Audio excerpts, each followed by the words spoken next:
Thank you very much, Your Excellency. Tumpigie makofi tena ya kumshukuru. Asante na tuketi. Asante. Your Excellency, President Lazarus Chakwera, President of the Republic of Malawi, Your Excellency Monica Chakwera, First Lady of the Republic of Malawi, let me once again thank you, Your Excellency, for taking time, accepting our invitation, and joining us on this Mashujaa Day. And through you, Your Excellency, the Governor of Kirinyaga, let me also thank, through you, the people of Kirinyaga for your hospitality and indeed the warm welcome that we have received to this beautiful county at the footsteps of Mount Kenya. This is the 10th time that we are celebrating our nationhood, identity, and diversity away from our capital city of Nairobi. We have previously marked national days in other countries. We have been to Kisumu, Kisii, Nakuru, Kakamega, Narok, Nyeri, Machakos, Meru, and Mombasa. And today we gather here in the county of Kirinyaga to celebrate the makers of our nation. We celebrate all the men and women who laid the foundation stone of our nation, and we also commend all those Kenyans who made and continue to make extraordinary contributions to bring our nation closer to her destiny of being a better, more just, more equitable, and more prosperous nation for all. At independence, the makers of our nation sought to secure a nation devoid of exclusion, disunity, and oppression. Through their hard work, dedication, and sacrifice, today we are a thriving democracy. That generation of nation builders chose hope over pessimism, unity over division, faith over fear, and purposeful sacrifice over narrow interests of the day. When they encountered obstacles, they reminded themselves that an obstacle is what you see when you set your eye off the goal. But like the heroes of faith in the Holy Scriptures, some of those men and women died without beholding our free land or realizing their promise. However, they are immortal, as they will live on in the pillars of the strong and free nation that they built, and in the hearts of eternally grateful generations of Kenyans who followed them. Mashujaa Day is their day, but it is also our day to remember them, to celebrate them, and to renew our commitment to the values upon which our nation was founded. Celebrating Mashujaa Day in Kirinyaga County is significant for a number of reasons. Firstly, this county is named after the mountain of mystery, Kirinyaga. According to traditional folklore, the mountain of mystery was created as God's resting place and a sign of his wonder. After God created the earth, this is where he is said to have rested to admire his workmanship. This mountain, standing tall, was also not just a place of rest and a shrine for worship. It was also a place of renewal, a place of honest conversation, and a place for bonding and reconciliation. We can also note that celebrating Mashujaa Day in Kirinyaga County has a second historical significance, since this county bears the name of this great mountain, and so too our nation. According again to folklore, the naming came from one of the pioneer heroes called Chief Kivoi wa Mwendwa, born 240 years ago in 1780. One of the early colonizers who befriended Chief Kivoi was Dr. Ludwig Krapf, a German missionary from the Anglican Church Missionary Society. And on December 3rd of 1849, Chief Kivoi brought Dr. Krapf to Kirinyaga to behold this mountain of mystery. And when asked through an interpreter what the name of the mountain was, Chief Kivoi told the white fellow that the name of the mountain was Kenya.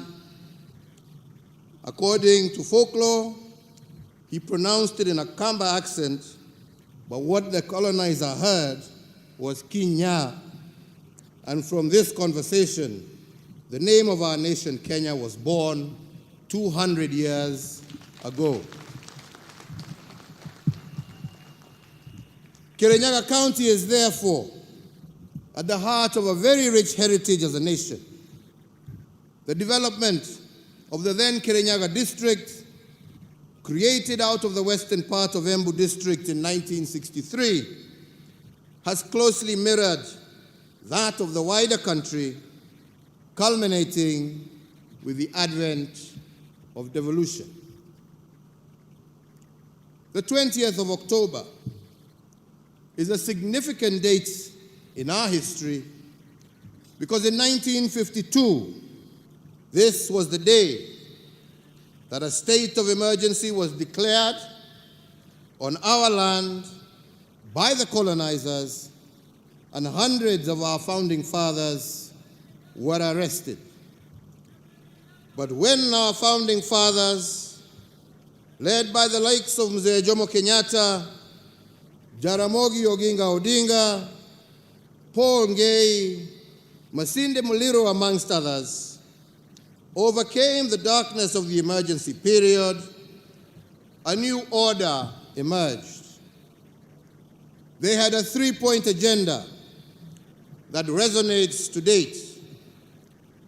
They declared war on ignorance, poverty, and disease. And today that war is still on. It is a war we have inherited, and a war that shall also bestow on future generations. The commitment, as declared by our forefathers, is a sacred obligation today, and it is so from one generation to the next.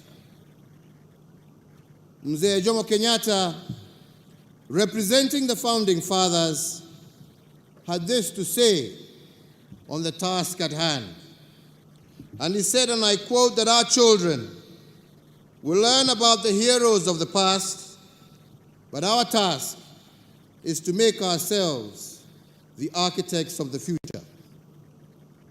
This is a challenge he posed not only to his generation, but to all Kenyan generations to come.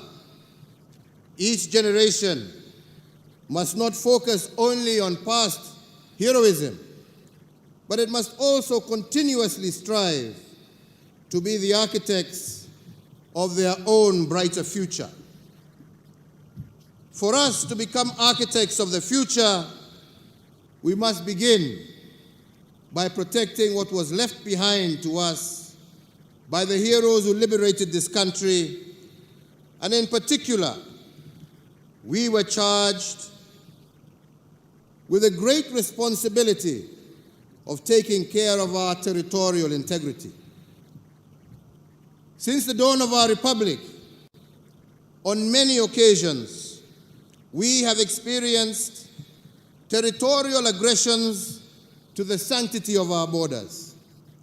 Some have been driven from within and others from without. But the message of our founding fathers to these aggressors was simple: not an inch less, not an inch more. And this is the message that must reverberate across the collective quarters that are bent on annexing any part of the territory known as the Republic of Kenya. The resolve of our founding fathers rings as true today as it did then. Not an inch less, not an inch more. And we as Kenyans say this because we are a nation content with our country's bounty and also content with the splendor within our borders.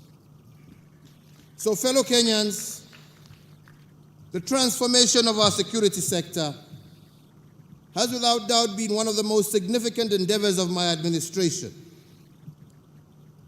We continue to add new arrows in the quiver of our national security by retooling the resources and capacity of our security agencies.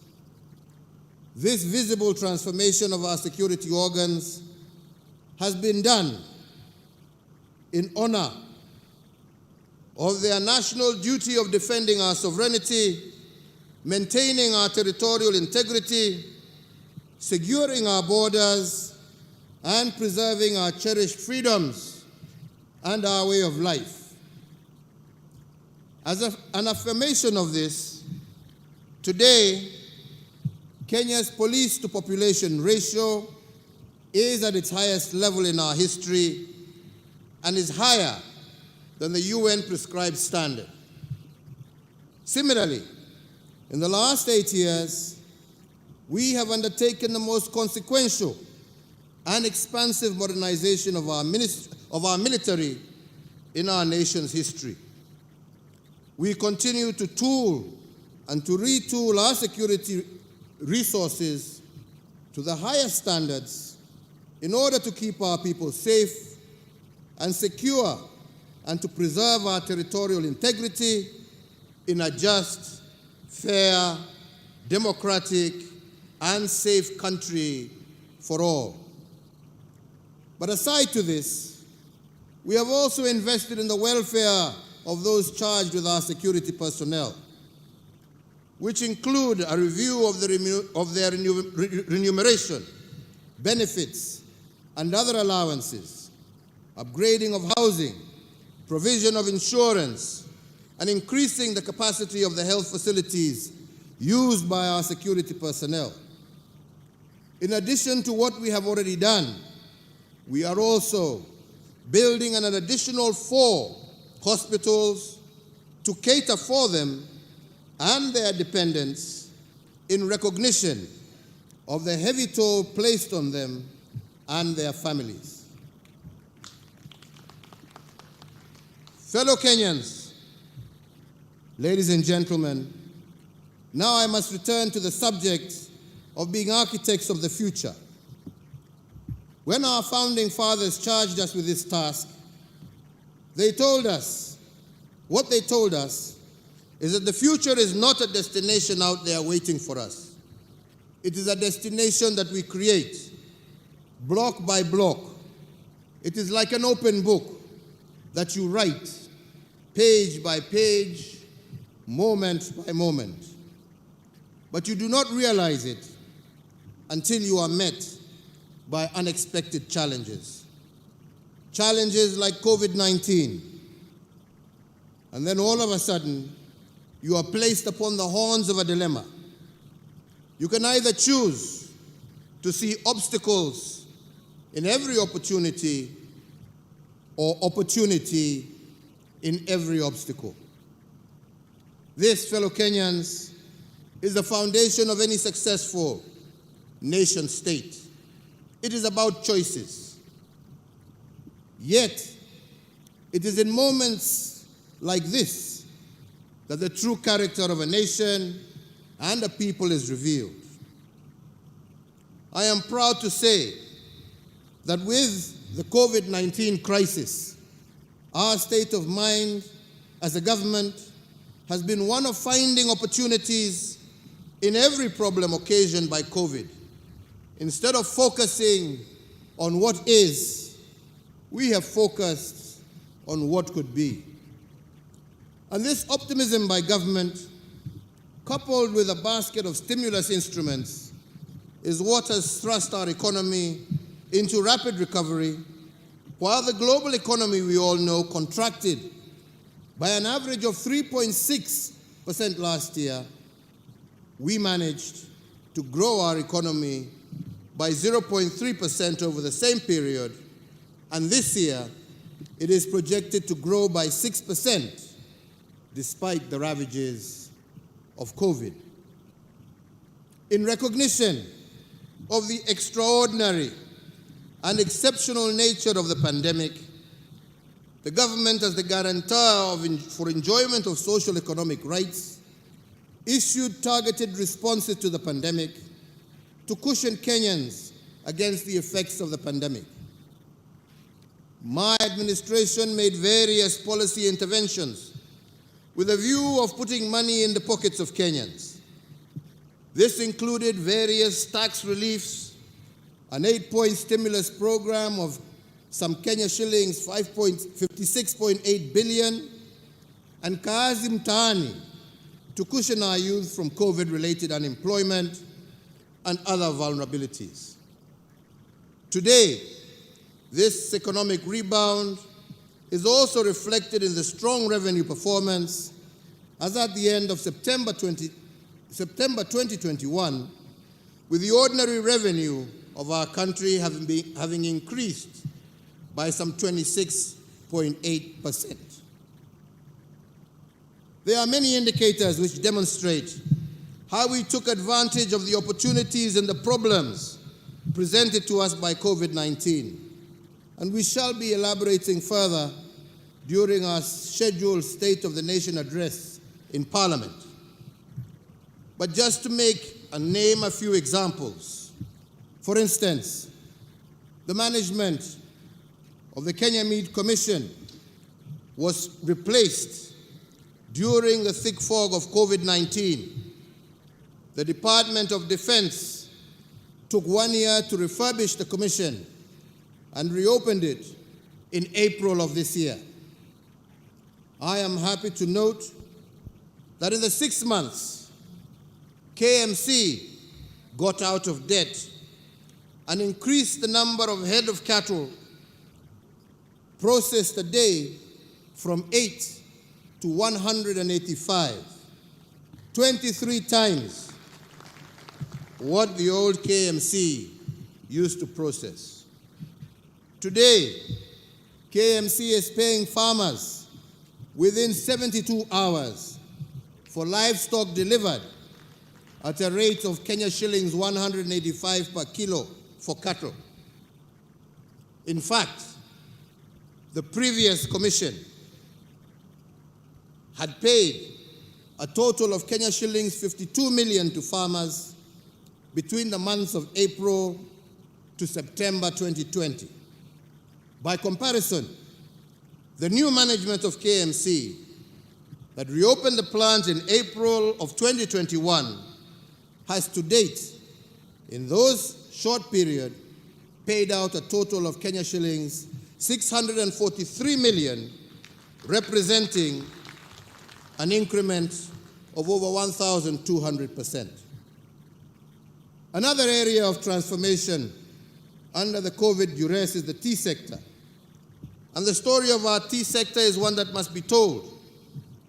This sector has been the predatory grounds for cartels for many decades. But it has now been liberated, and its performance has started to improve. On account of the reform measures implemented by my administration, the price of Kenyan tea has increased by 42% in the last 1 year alone, and the minimum auction price of tea now stands at $3 per kilo, the highest price on record for the last 5 years. Indeed, it is expected that our tea farmers will receive a healthy bonus at the end of June 2022, signaling a return to the good old days of Chai Bora, Pesa Bora. In the coffee sector, again, I am pleased to report that the determined efforts of our government to root out corrupt cooperatives that have been predating on our coffee farmers have borne fruit. The revitalization of the new KPCU by government has brought healthy competition into the coffee milling activities. And as a result, farmers in high-yielding areas like here in Kirinyaga are now receiving upward of Kenya shillings 100 per kilogram for their coffee, up from the average Kenya shillings 25 per kilogram in 2019. Milk production is another area, and as part of our efforts to ensure a reasonable rate of return for our dairy farmers, my government introduced a pricing guideline, and this has seen farm gate prices increase from Kenya shillings 27 per litre in January of 2020 to a high of Kenya shillings 40 per litre as of September 2021. On rice, I did, when I visited Kirinyaga last, direct that the Kenya National Trading Corporation purchase all the rice, not only from Ware, but also from Kano Plains, for onward selling to our disciplined forces, prison services, as well as to our boarding schools. And I am pleased to confirm that last year, out of 6 rice cooperatives nationally, Mwea Rice Growers Cooperative sold the most bags of rice to government. And in fact, for every 10 bags sold to government, Kirinyaga farmers sold 7. And out of this, they realized a total revenue of over 1 billion Kenya shillings. And in order to promote our rice farmers, I did direct the Ministry of Agriculture to secure the continued purchase of the upcoming crop so that we can maintain and continue this transformation. But ladies and gentlemen, it is the transformation of our health sector that is probably the most phenomenal testimonies of how we transformed COVID obstacles into opportunities that expanded our health facilities. In Nairobi alone, we have constructed over the period and operationalized 15 level 2 and 3 hospitals in various informal settlements through the Nairobi Metropolitan Service. And there are another 15 currently under construction. One of the unintended benefits of the pandemic is that we have increased, as a country, our ICU capacity by an impressive 502%, from 180 to 651 ICU-ready beds across the country. And similarly, our total hospital bed capacity as a country has increased by 47%, from 56,069 in the year 2013 to the current figure of 82,291 hospital beds spread throughout the country. During the COVID-19 pandemic, we have improved our oxygen generation capacity in all our public health facilities from 3 million liters per day in March of 2020 to 32 million liters per day in October of 2021. We have further increased the number of reference laboratories that can test for notifiable diseases of international concern and public health importance from one single laboratory in March of 2020 at the beginning of the pandemic to what we have today, which stands at 95. Fellow Kenyans, I just wish to remind you that at the beginning of the pandemic last year, we used to ship our samples for testing in South Africa, and the result turnaround time would be anything up to 5 days onwards. Today, we have our own capacity. These strategic diagnostic investments have strengthened the country's healthcare system, especially in response to the COVID-19 pandemic, and will propel us faster towards the attainment of universal health coverage and fortify our country's preparedness for future global health security challenges. The health workforce is a key pillar of every healthcare system, yet many times it turns out to be the weakest link, typically seen as a cost driver instead of an area for public and private investment in health service provision. In a bid to bridge the gap in human resources for health, the government has progressively recruited an additional 36,900 healthcare workers in the last 9 years, bringing total public health workforce to what it is today, 75,000 health workers.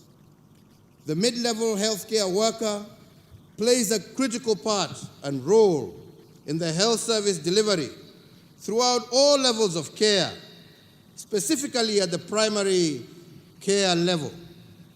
And to this extent, we have expanded the capacity of our medical training colleges to train this critical mass of health experts from 28 KMTC campuses in 2013 to the current 71 campuses spread across 44 of our 47 counties. My administration has also put in place a comprehensive nationwide program to upgrade selected hospitals in all the 47 counties through provision of specialized modern state-of-the-art medical, diagnostic, and critical care equipment. Through the Managed Equipment Services project, whose objective was to improve access to quality specialized healthcare services throughout our country, under this project, we have identified and equipped 115 hospitals with various theater equipment, 101 hospitals with various radiological and imaging equipment, 14 facilities with ICU equipment, and 54 facilities installed and commissioned renal equipment for dialysis. Through this massive investment, 628,000 people have benefited from theater services, 587,000 people have benefited from dialysis out of the 577 dialysis machines installed, and 23,574 people have benefited from ICU services, and over 5.7 million Kenyans have been served using the 22 MRI machines, the 214 X-ray machines, the 83 CT scanners, and the 229 ultrasound equipment that we have installed in various hospitals. All these sum investments have so far benefited over 6 million patients and saved our country an equivalent of 131 billion shillings. Ladies and gentlemen, just the other day, I opened the integrated Molecular Imaging Center at Kenyatta University Hospital. This is not just a first for Kenya, but for our entire sub-region. As a result, many of our citizens suffering from cancer will now have the benefit of early detection, leading to early treatment and cure, thus saving many lives. This, in addition to the millions of shillings that families who would have been forced to travel abroad seeking treatment for their loved ones will now save. 3 other areas have thrived despite the COVID dispensation. The first one is our robust infrastructure development.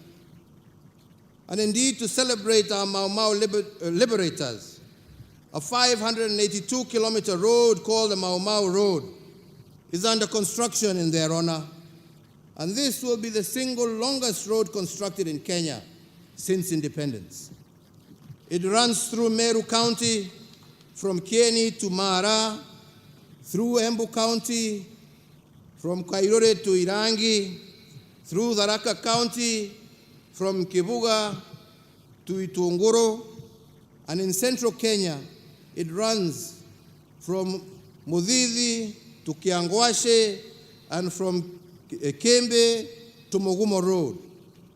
This is longer than the Nairobi-Mombasa Highway by 140 kilometers, and it follows the warpath taken by our Mau Mau liberators as they fought the colonizers.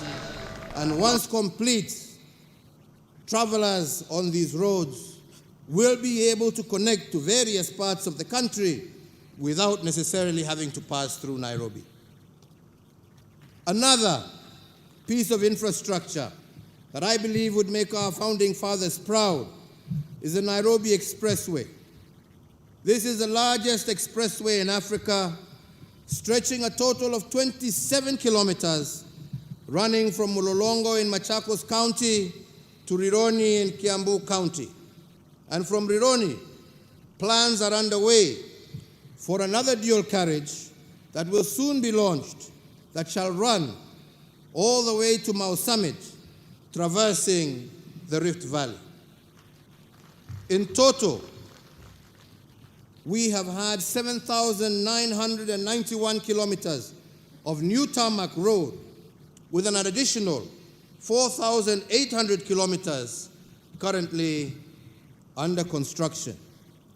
The major flagship road projects include the Isiolo Mandera Road, Garissa Nuno Mudogashi Wajir Road, Lokicha, Lodwa, Lokitang, Nakadok Road, the dualling of the Kenol Sagana Marua Road, the expansion of the Mombasa Mariakani Road, the Garsen Witu Lamu Road, the expansion of Makupa Bridge and approach roads, the expansion of the Athi River Machakos Turnoff Road, the Ahero Kisii Sibania Road, the Kibwezi Mtomo Kitui Road, and the reconstruction of the Kitale Kapenguria Lodwa Nakadok Road to the border with South Sudan, to name but a few. The second area that has also thrived during the last 2 years is the digitization of our economy as a measure of improved governance. In keeping with being architects of their own future, young people drawn from all over the Republic are the driving force behind seminal programs that will revolutionize the way we conduct business in our country. This is a project that has been dearest to my heart, especially in being blessed with the opportunity of engaging and working and seeing the potential of our young men and women when given an opportunity. I will elaborate on this on another occasion, but today permit me to focus primarily on the land sector. For 125 years, our land registry was manually managed and very messy. In fact, some of this mess was deliberate, engineered to facilitate land theft and corruption. But with the help of this youth-led team, we have begun the process of digitizing the land registry. And what has surprised us, as we reference title deeds with geographical coordinates, is the historical fraud that has existed in our land sector. We have found private land titles to roundabouts in major highways, private land titles on airport runways, and all of this because titles were issued without reference to geographical coordinates, or what experts call georeferencing. To stop land fraud, therefore, we are now in the process of cleaning all title deeds to ensure they have a corresponding geographical coordinate, and this will help stamp out the fake title deeds and restore the sanctity of the title deed as envisioned by our founding fathers. The major advantage in digitizing our land registry under the system now known as Ardhi Sasa is that where it took you a minimum of 6 months to do a single land transaction, this has now been reduced to 48 hours or 2 days in the registries that we have digitized. Where once it took 1 and sometimes 3 months to obtain an official land search, the Ardhi Sasa system will give you a land search result in 3 to 5 minutes. And now, with digitization, we have the platform to ensure that every inch of Kenya is mapped and all areas eligible for allocation and issuance of titles have an accurate, secure, and fraud-free system of issuance. It is my belief that after digitization, issues of land titling will be sorted out once and for all. And I say so because my administration has already issued 5.3 million titles under the manual registry in only 8 years. That is equivalent to the number of title deeds issued by the colonizers and the first 3 administrations combined in a total of 125 years. So I believe that if we have achieved 5.3 million titles in 8 years under an archaic system, how much more will we be able to achieve once the national system is completely digitized? Added to this, we have taken the independence-era dream of decent, affordable shelter and used policy instruments and incentives to make it a reality. One such intervention is that anyone registered as a pensioner can withdraw up to 40% of their pension and use it to get a housing mortgage.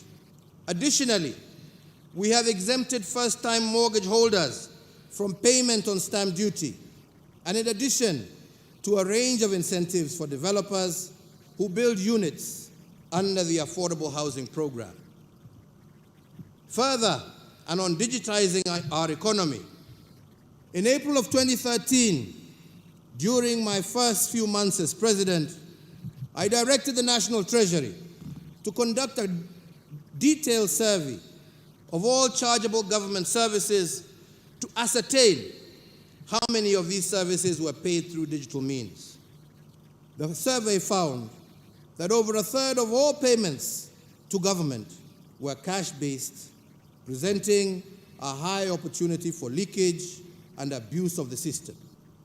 In one case, 60% of revenues were spent on making collections. By launching the e-Citizen platform in August of 2014, 350 government services have now been migrated to the e-Citizen platform. And in the 7 years since its inception, the e-Citizen has served a total of 27.2 million unique customers and collected over Kenya shillings 87.1 billion in revenues. Fellow Kenyans, our forefathers' quest for a just and fair nation for all will only be truly realized when we have every single service delivered through a transparent and accountable channel. Therefore, digitization is an important part of our endeavor to improve delivery of government services. Digitization aims to eliminate the duplication of efforts in data collection, processing, storage, and production of identification documents, which has been a feature of government operations since the dawn of our republic. Our policy interventions will also enhance the security of the current ID card through the implementation of a microchip electronic identity card that mitigates against emerging security threats such as identity theft, fraud in financial transactions, and the creation of false identities that are utilized in terrorism and other major crimes.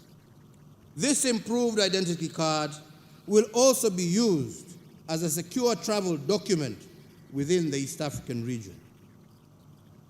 To those of you, my friends, who are used to analog systems in order to facilitate corruption, I tell you that the end is nigh, notwithstanding how many court orders you procure, hii itafika mwisho.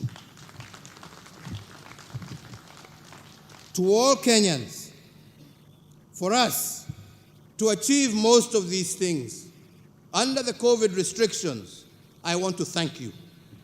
Without your civic responsibility, innovation, and resilience, none of this would have been made possible. From very early in the COVID crisis, I appeal to you to be your brother's keeper and to exercise restraint as we navigate through this unfamiliar enemy.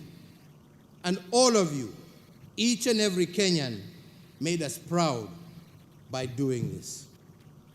The vision of our forefathers was a nation free of ignorance.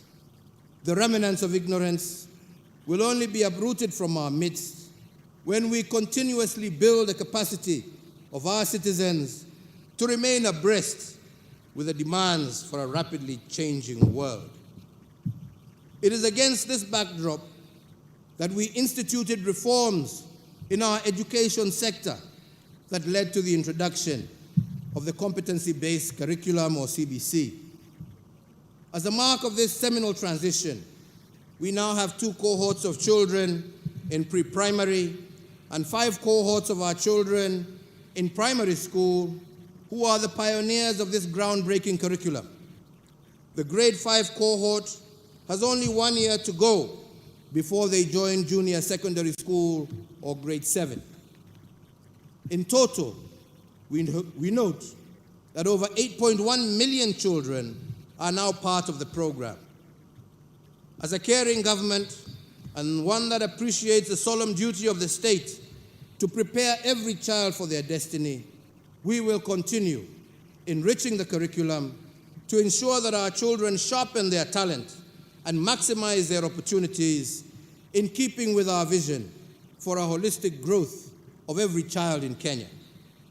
And to ensure that we adequately prepare the country for the next phase of CBC, which is the junior high school, and to further facilitate the 100% transition from primary to secondary, I hereby order and direct as follows: that the Ministry of Education, jointly with the Ministry of Interior and the National Treasury, shall establish a framework for the construction of over 10,000 classrooms needed to provide the additional learning space for the 1 million new students set to join junior secondary.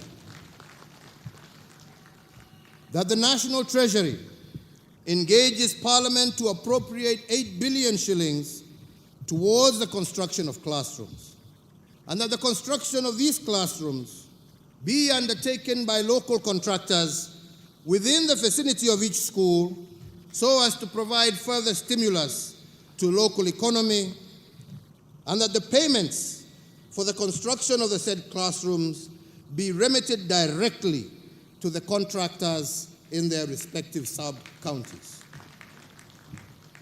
This initiative will tap into the skilled manpower within the counties, empowering locals with enhanced economic opportunity. And fellow Kenyans, to address the gap of the remaining 10,000 classrooms across the country, I call upon all members of the National Assembly to stand together in solidarity with our children by prioritizing allocation of the CDF towards school infrastructure. The timely program provides additional momentum to my administration's prioritization that no child is left behind in the transition from primary to secondary school. Ladies and gentlemen, as we continue to build back better, we are witnessing recovery in the economy, with its rebound being attested by all leading economic indicators. They all point to a stronger economic recovery beginning in the present year. This rebound is a result of the gradual reopening of our economy, especially the service sector, coupled with stronger global demand.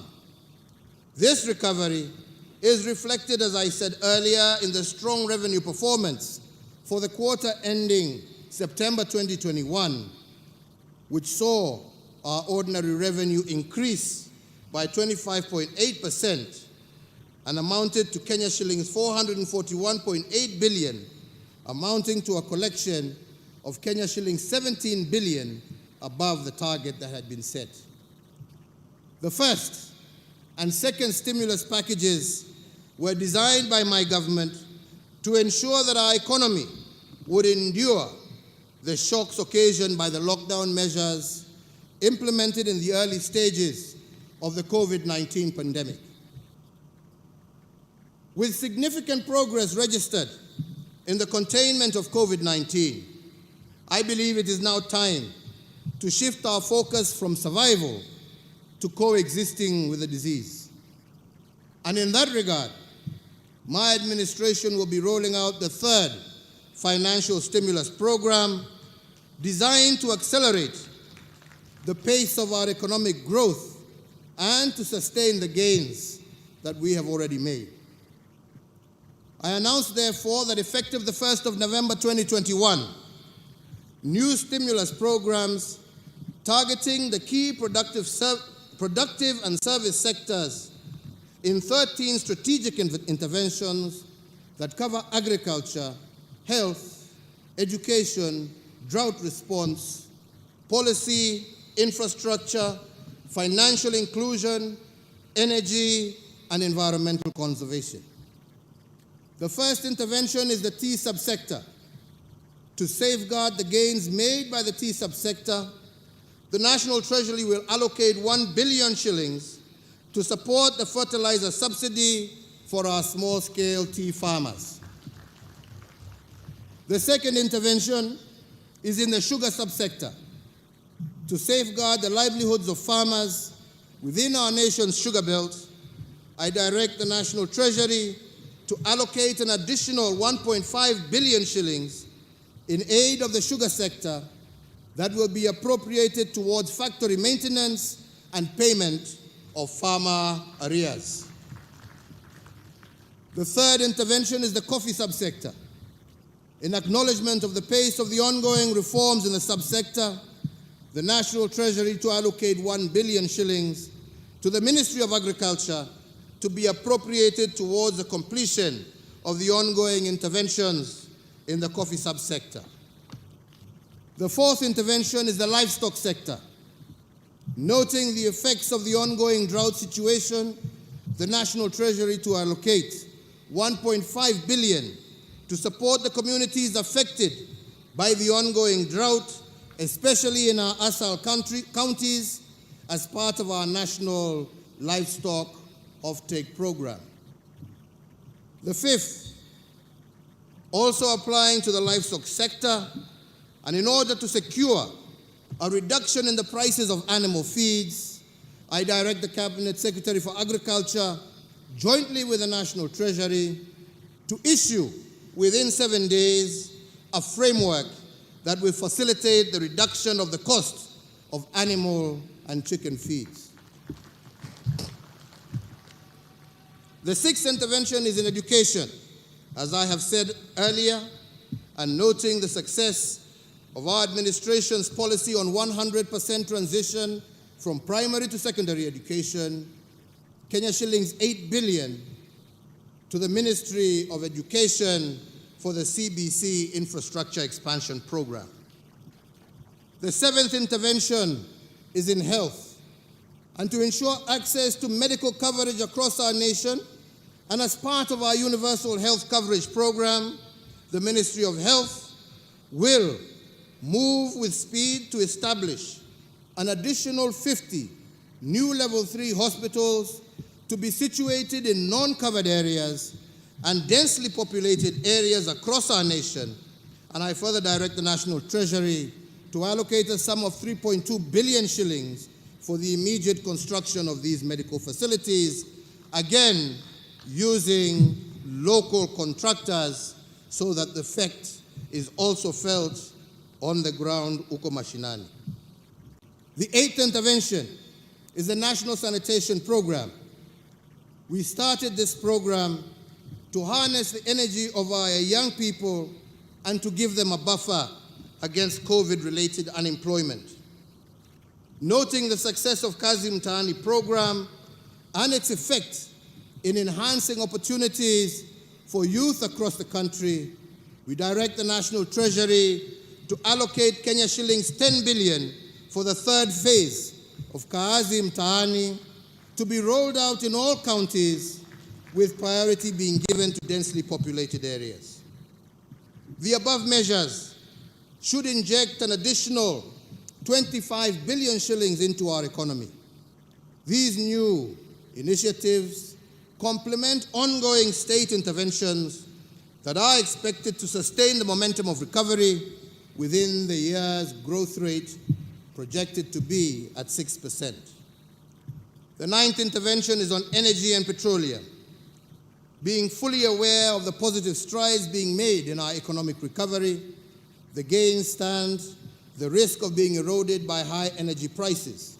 And to address the plight of our people, I do direct that the Ministry of Petroleum and Mining, jointly with the National Treasury, to develop by the 24th of December a framework for stabilization of petroleum prices so as to cushion Kenyans against the turbulence caused by the current volatility in fuel prices, and that B, the Ministry of Energy shall secure the full implementation of the report of the Presidential Task Force on review of power purchase agreements that establishes a pathway for the reduction of electricity prices by 30% by or before the 24th of December this year. I look forward to Kenyans being relieved of the burden of high tariffs by Christmas Day. The 10th intervention is in the banking sector. The transformation of our economy and the emergence of our nation as a financial hub is as a result of the efficiency secured by technology. The gains we have made in digitization of our financial processes and transactions have made it possible for us to better track and trace illicit flows of money. In view of these, we remain committed to the anti-money laundering and the combating of financing of terrorism CFT frameworks stipulated by the Proceeds of Crime and Anti-Money Laundering Act, POCALMA. These include the requirement for financial institutions to report cash transactions above $10,000. However, it should also be recognized that the implementation of the framework by banks has been onerous for micro, small, and medium enterprises, and cash still remains an important payment channel MSMEs representing 80% of all their financial transactions.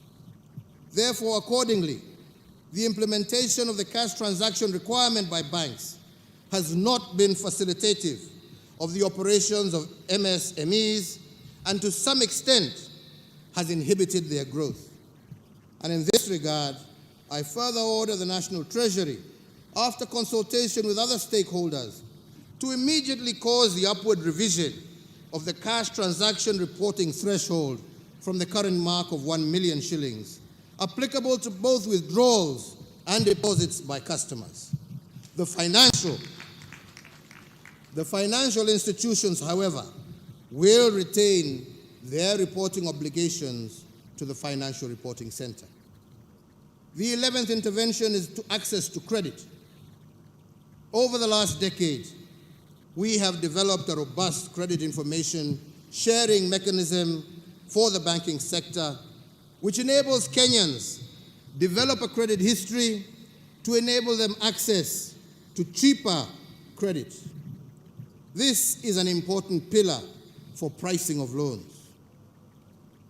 The COVID-19 pandemic, however, has adversely impacted businesses, particularly MSMEs, and as one of the COVID-19 emergency measures, we did previously suspend the listing with credit reference bureaus of borrowers whose loans were non-performing at the beginning of the pandemic. This suspension lasted for 6 months, from April to September of 2020, and provided relief, particularly to medium, small, and micro enterprises during the pandemic period. However, some of the MSMEs continue to struggle to get back to a sound footing following the adverse effects of the pandemic.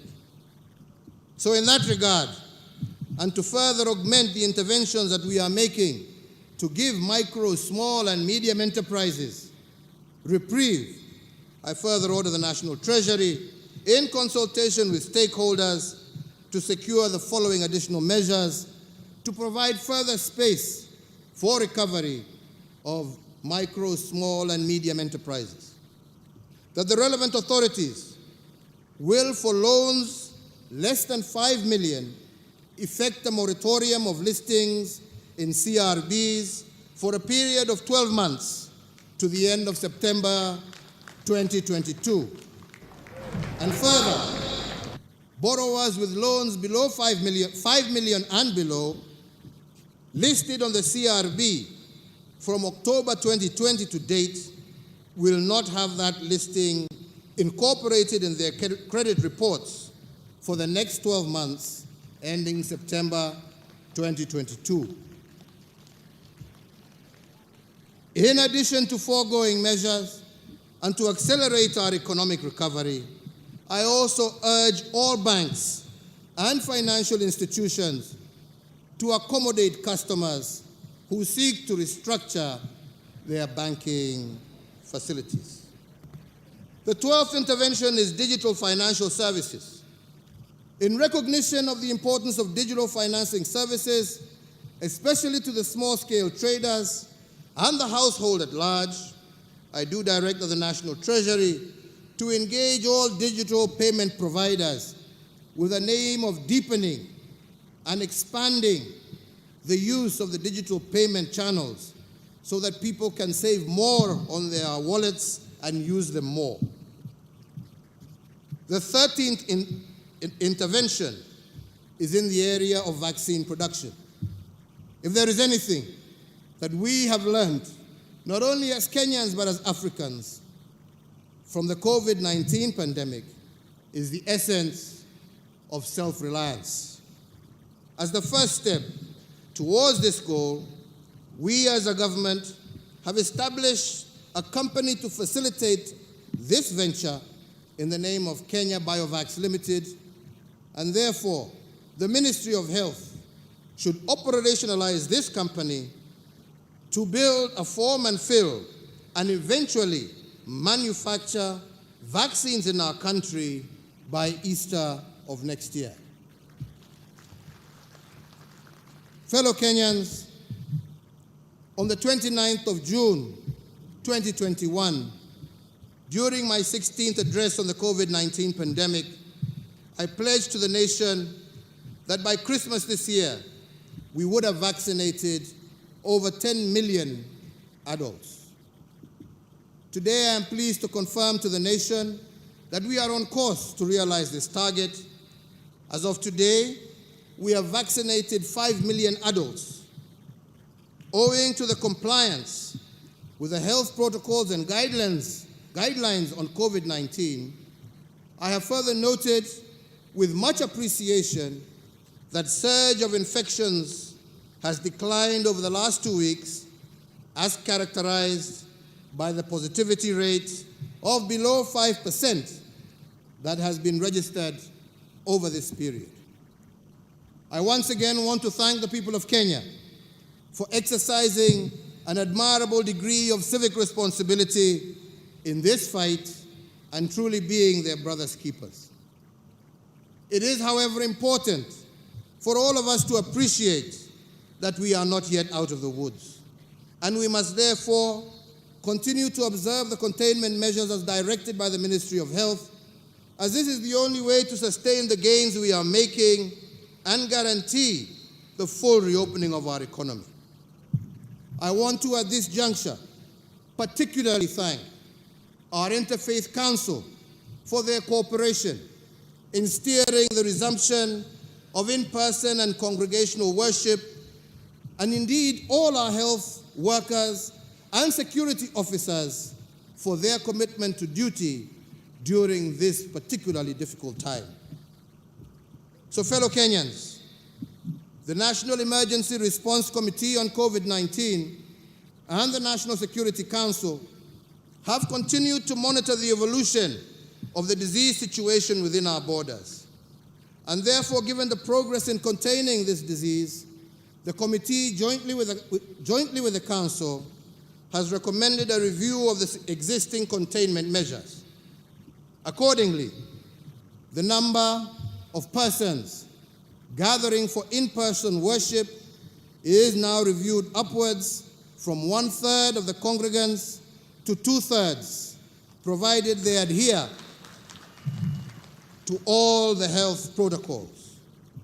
In the same regard, and by the authority vested in me as President, I hereby order and direct that the nationwide dusk to dawn curfew that has been in effect from the 27th of March 2020 be and is hereby vacated with immediate effect. Asante sana, God bless you, and God bless you. Asanteni sana. Basi kwa heshima naomba sote tusimame kwa ajili ya wimbo wa taifa. Ninaomba kwa heshima sote tusimame tafadhali kwa ajili ya wimbo wa taifa.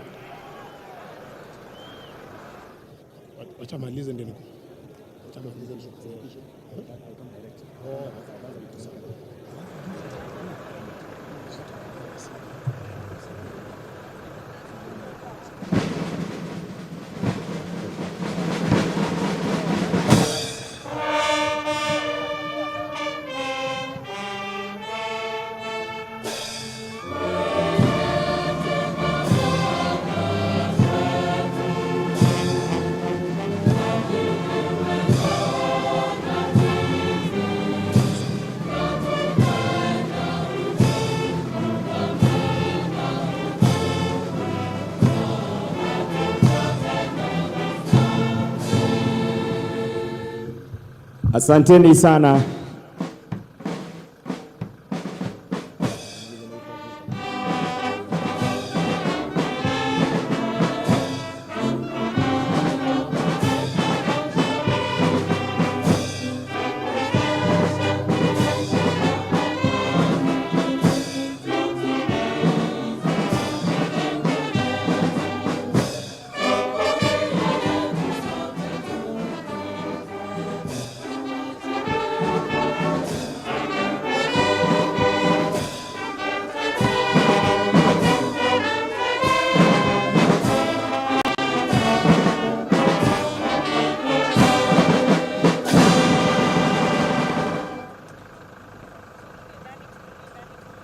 Baada ya hotuba ya Mheshimiwa Rais, nitaomba tuwe watulivu ili tuweze kutangaziwa itifaki ya kuondoka.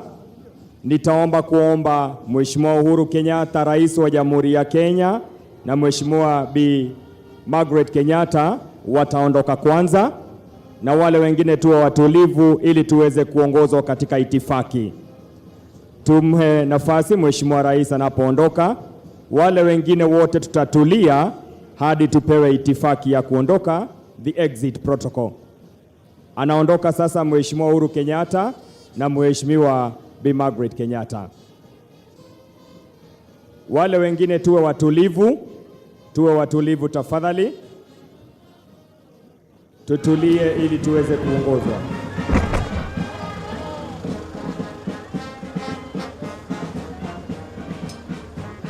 Atakayefuata ni Mheshimiwa Daktari Lazarus Chakwera, Rais wa Jamhuri ya Malawi, na Bi Monica.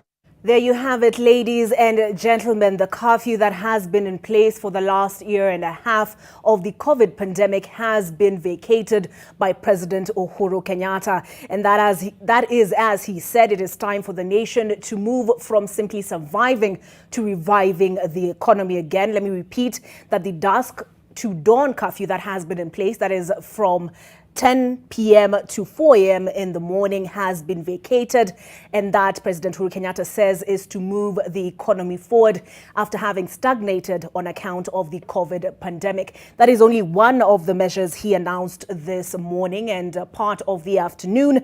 The other is that he also unveiled measures to do with how we shall stimulate as a nation the economy, and said that 8 billion shillings will go towards the construction of 10,000 classrooms.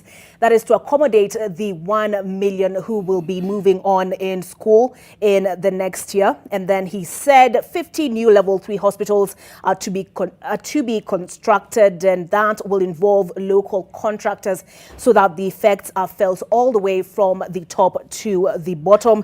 He's also spoken on issues to do with the banking sector and those with loans less than 5 million shillings and who've been listed on the CRB as having defaulted, and that is from October of 2020, have been given reprieve.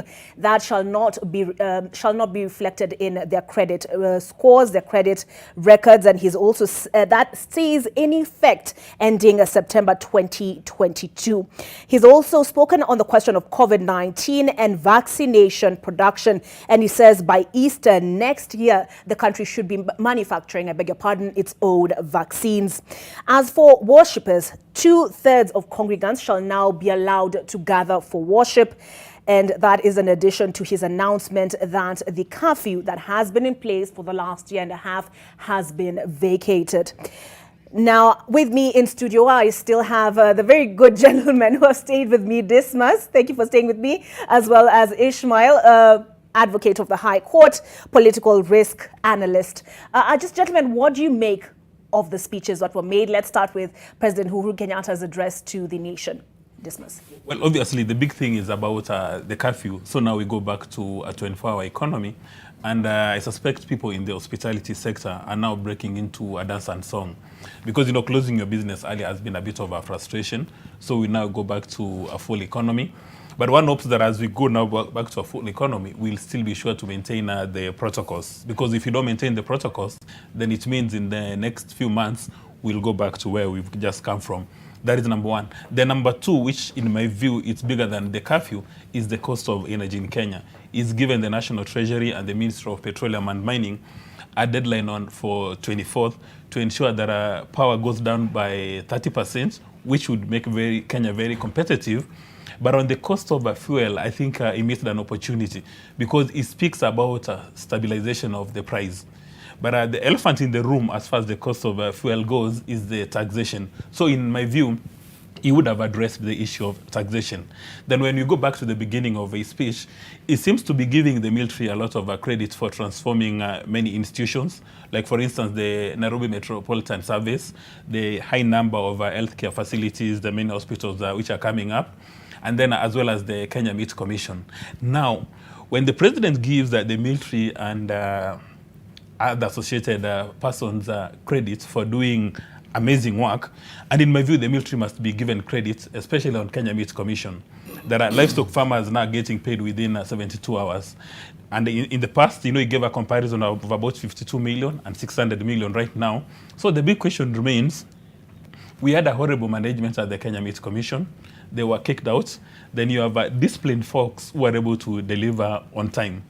So it's actually the president again admitting that his own public servants outside the military, that his own public servants are unable to run Kenya the way he expects them to do. And then how many more Kenya Meat Commissions do we have? And how many more Nairobi Metropolitan Services do we have that are, when entrusted to the normal public servants, they go there probably and mismanage the place? So is there a chance that if you give Kenya Power to the military, we'll see miracles in that sector? So that is something that he did not address. And then, of course, he spoke about tea, which is a very good thing, saying that on average the prices have gone up by 42%. Now, coming from a tea growing region, that is very excited. So it seems to me, again, the people who are managing KTDA, this time around, they're not public servants. They're private sector organizations. Okay. So it also seems that there's been a bit of mischief. And we now need to give credit to Irungu Nyakera and company for an amazing job. All right. Wakili, let me get your sentiments. Did it seem to you like he's listened to Kenyans, he's heard the issues they've had over the last year and a half? Yeah. When you talk about curfew, yes. Because, I mean, he has seen that it's not going to work anyway. You got all these public rallies where multitudes of people are coming in to listen to political rallies and presidential hopefuls and politicians. I mean, it wasn't working to keep people at home. But just as much as he has said that now there is no curfew, remember we are on our own now. Mama is not going to follow you. You've traveled on your own. You've gone. Go take care of yourself. So there is huge responsibility on Kenyans to get vaccinated, to keep distance, to wash their hands, and to protect themselves. But what actually caught my attention, Olive, is the inability to end these state and judiciary kind of divisions.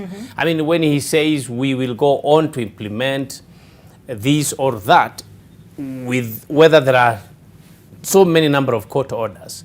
I mean, you still see that there is no willingness to come back and say, okay, fine, we need to find a way whereby instead of saying we will do this regardless of the court orders, he can say, hey, where's the Minister for Internal Security or Minister for Foreign Affairs or whichever minister? Go and study how we can obey the court orders and still implement this particular issue. So there's still this lack of appreciation of separation of powers. And then when you come to the issues of money laundering and digital improvement in our country and removing us from analog state, what the president is saying clearly is we cannot go back and still continue telling people you have to operate in analog systems. We have now gone digital. And when you talk about Huduma number, instead of crying about it, we must find a way how we can